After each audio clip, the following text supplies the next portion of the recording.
Oh my God, napakagaling ng batang ito mga idol. Kaya panoorin natin to mga idol kung papaano yung training na ginagawa ng magulang dito sa bata na to mga idol. Sa tingin nyo guys, sa paglaki nitong bata na to, magiging ano kaya to mga idol? Comment nyo nga. Tingnan nyo naman guys oh.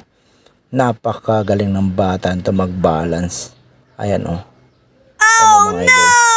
Grabe yung kamay niya, talagang marunong siya oh. Yung kanang kamay niya talagang nakasabi talaga dito sa lubid. Tapos yung pag-step niya talagang one by one. Oh. Kita niyo mga idol.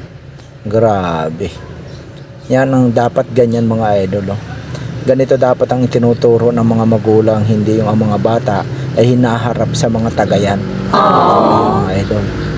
Oh. Yun lang guys at ingat tayo parati. Ayan. So may idea na tayo mga idol. 'Di ba?